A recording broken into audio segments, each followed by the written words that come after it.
नमस्कार, द नगरी न्यूज की खास पेशकश खबर दिन भर में आपका स्वागत है। मैं हूं दीक्षा शर्मा। चलिए रुक करते हैं दिन भर की बड़ी खबर। राजस्थान में एसआई भर्ती पेपर लीक मामले ने एक बार फिर सियासी हलचल मचा दी है। जी हां, इस मामले में पूर्व मुख्यमंत्री अशोक गहलोत के निजी सुरक्षा अधिकारी यानी पीएसओ और उसके बेटे की गिरफ्तारी के बाद बीजेपी ने गहलोत पर सीधा हमला बोलना शुरू कर दिया है। इतना ही नहीं, नेता प्रतिपक्ष राजेंद्र राठौड़ ने इस पूरे घटनाक्रम को राजस्थान के युवाओं के साथ सबसे बड़ा विश्वासघात करार दिया है। उन्होंने एक्स पर लिखा कि राजस्थान के युवाओं के सपनों के साथ सबसे बड़ा विश्वासघात है जो अब खुलकर सामने आ रहा है। इस प्रकरण में गहलोत के निजी सुरक्षा अधिकारी और उसका बेटा एसओजी के हत्थे चढ़ चुका है। इतना ही नहीं, राजेंद्र राठौड़ ने जोर देकर कहा कि यह मामला किसी सामान्य व्यक्ति का नहीं बल्कि उस निजी अंगरक्षक का है जिसके पास वर्षों से गहलोत की हर निजी जानकारी तक पहुंच थी। उन्होंने तंज कसते हुए कहा कि एक मुख्यमंत्री के निजी सुरक्षा अधिकारी के पास उनकी निजी और संवेदनशील जानकारियां होना स्वाभाविक है, लेकिन ऐसे व्यक्ति का पेपर लीक जैसे गंभीर भ्रष्टाचार में शामिल होना बेहद चिंताजनक है। चित्तौड़गढ़ में रविवार को विश्व आदिवासी दिवस के अवसर पर एक इंदिरा गांधी स्टेडियम से एक विशाल महारैली का आयोजन किया गया जो इनानी सिटी सेंटर तक पहुंची। तो वहीं वहां भव्य जनसभा का आयोजन किया गया जिसमें बांसवाड़ा डूंगरपुर सांसद राजकुमार रौत, दहरियाबाद विधायक थावरचंद डामोर, गोपाल भील आकोडिया सहित बड़ी संख्या में जनप्रतिनिधि और भील समाज के लोग भी शामिल हुए। इसके अलावा रैली में आदिवासी समाज की परंपरागत वेशभूषा, झंडे और सांस्कृतिक झलक भी देखने को मिली, जिससे पूरा माहौल उत्साह और गर्व से भर गया। इतना ही नहीं, जनसभा को संबोधित करते हुए सांसद राजकुमार रौत ने केंद्र और राजस्थान सरकार दोनों पर कड़ा प्रहार किया। उन्होंने ऑपरेशन सिंदूर और पाकिस्तान से जुड़े मामलों में अमेरिका के दबाव में आने का गंभीर आरोप लगाया। इसके अलावा रौत ने कहा कि ऑपरेशन सिंदूर के समय पूरा विपक्ष सरकार के साथ खड़ा था, लेकिन अमेरिका के राष्ट्रपति डोनाल्ड ट्रंप ने सीज फायर करा दिया। इस मुद्दे पर सदन में देश के 3 बड़े नेताओं के अलग अलग बयान भी आए, जिससे स्पष्ट हुआ कि सरकार का रुख असंगत है। तो वहीं अमेरिका की वजह से हमें झुकना पड़ा, जो देश के लिए बेहद शर्मनाक है। जयपुर ग्रामीण में आयोजित एक कार्यक्रम में कांग्रेस के वरिष्ठ नेता और प्रदेश कांग्रेस कमेटी के पूर्व अध्यक्ष अनिल चोपड़ा ने ऐसा जोशीला भाषण दिया जिसने कार्यकर्ता में ऊर्जा भर दी। इतना ही नहीं, मंच से संबोधित करते हुए चोपड़ा ने स्पष्ट शब्दों में कहा कि आने वाले समय में अगर सचिन पायलट के लिए किसी भी प्रकार की कुर्बानी देनी पड़े तो वे सबसे आगे खड़े होंगे और अगर सिरों की आवश्यकता हुई तो पहला सिर मेरा होगा। उनके इस बयान पर कार्यक्रम में मौजूद कार्यकर्ताओं ने तालियों और नारों से जोरदार स्वागत किया। उन्होंने पायलट के नेतृत्व और संघर्ष की प्रशंसा करते हुए कहा कि पायलट युवा नेताओं के लिए एक प्रेरणा है और कांग्रेस के भविष्य को मजबूत बनाने में उनकी बेहद भूमिका है। इसके अलावा कार्यक्रम में चोपड़ा ने प्रदेश की मौजूदा राजनीतिक स्थिति पर भी चर्चा की और कहा कि राजस्थान में कांग्रेस को एकजुट होकर आगे बढ़ने की जरूरत है और पार्टी के हर कार्यकर्ताओं को यह समझना होगा कि व्यक्तिगत महत्वाकांक्षाओं से ऊपर संगठन और नेतृत्व का सम्मान जरूरी है। देश की राजनीति में इस समय चुनावी पारदर्शिता और मतदाता सूची को लेकर बहस तेज हो गई है।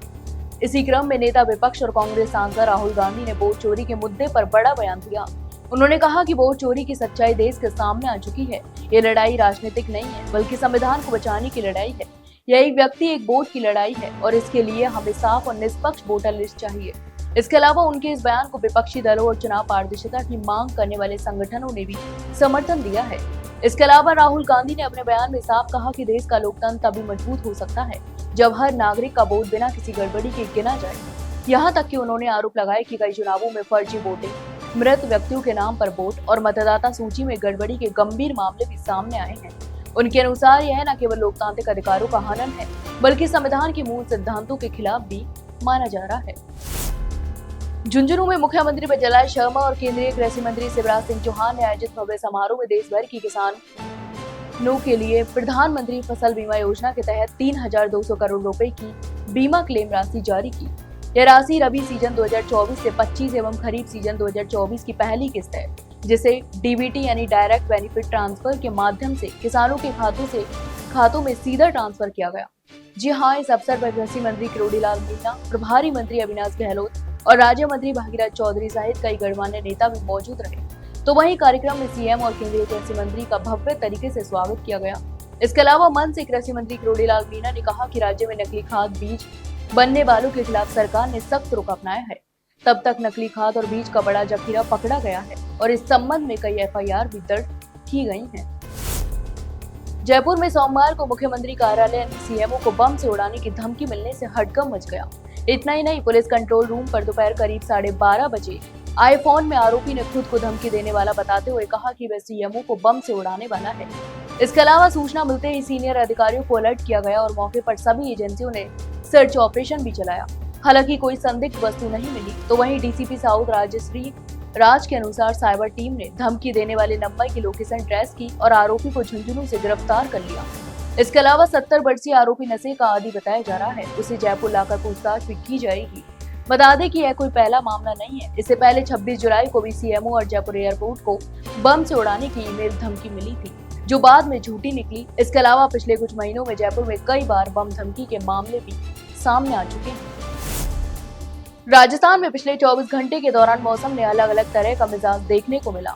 इसके अलावा राज्य के पूर्व हिस्सों में हल्की से मध्यम बारिश हुई, जबकि पश्चिमी इलाकों में मौसम शुष्क रहा और तापमान 39 डिग्री सेल्सियस तक पहुंच गया।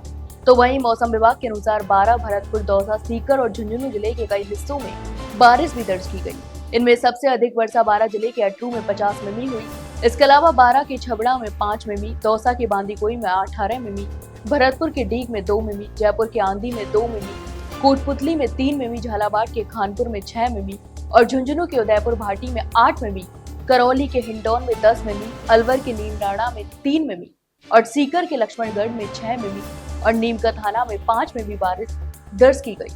तो वहीं मौसम विभाग ने बताया कि इस सप्ताह मानसून कमजोर रहने की संभावना है और 14 अगस्त तक राज्य में बारिश का अलर्ट भी जारी किया गया।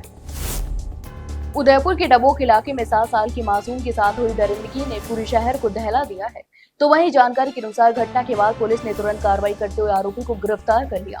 लेकिन जैसे ही इस घटना की खबर फैली तो वहीं डबोक थाने के बाहर बड़ी संख्या में लोग भी इकट्ठा हो गए और आरोपी को कड़ी से कड़ी सजा देने की मांग करने लगे। इसके अलावा लोगों का गुस्सा इतना अधिक था कि थाने के बाहर नारेबाजी और विरोध प्रदर्शन भी शुरू हो गया। स्थिति को संभालने के लिए अतिरिक्त पुलिस बल बुलाना पड़ा। तो वहीं पीड़िता को गंभीर हालत में अस्पताल में भर्ती कराया गया था, जहां डॉक्टरों की टीम उसका इलाज कर रही थी। इसके अलावा मेडिकल टीम ने न सिर्फ शारीरिक चोटों का इलाज कर रही है, बल्कि बच्चे को मानसिक सदमे से बाहर लाने की भी कोशिश कर रही है। तो वहीं क्राइम ब्रांच की टीम आरोपी से लगातार पूछताछ कर रही है, ताकि घटना के पीछे की पूरी सच्चाई सामने आ सके और केस को मजबूत बनाया जा सके। डीडवाना जिला मुख्यालय पर स्मार्ट मीटर लगाने के खिलाफ सोमवार को किसानों और आम लोगों ने जोरदार विरोध प्रदर्शन किया। इसके अलावा अखिल भारतीय किसान सभा और जनवादी नौजवान सभा के संयुक्त नेतृत्व में यह प्रदर्शन हुआ। तो वहीं सुबह किसान संगठनों के प्रतिनिधि मिर्जा पार्क में एकत्रित हुए और वहां से रैली के रूप से शहर के विभिन्न भागों से होते हुए विद्युत विभागों के अधीक्षण अभियंता कार्यालय पहुंचे। इतना ही नहीं, कार्यालय पहुंचते ही प्रदर्शनकारियों ने स्मार्ट मीटर लगाने के खिलाफ जमकर नारेबाजी की और कार्यालय में घुसने का प्रयास भी किया। इस दौरान पुलिस और संगठन पदाधिकारियों के बीच हल्की नोकझोंक भी हुई, लेकिन पुलिस ने उन्हें रोका। इसके अलावा प्रदर्शनकारियों ने अपनी मांगों को लेकर अधीक्षण अभियंता FR मीना को ज्ञापन सौंपा।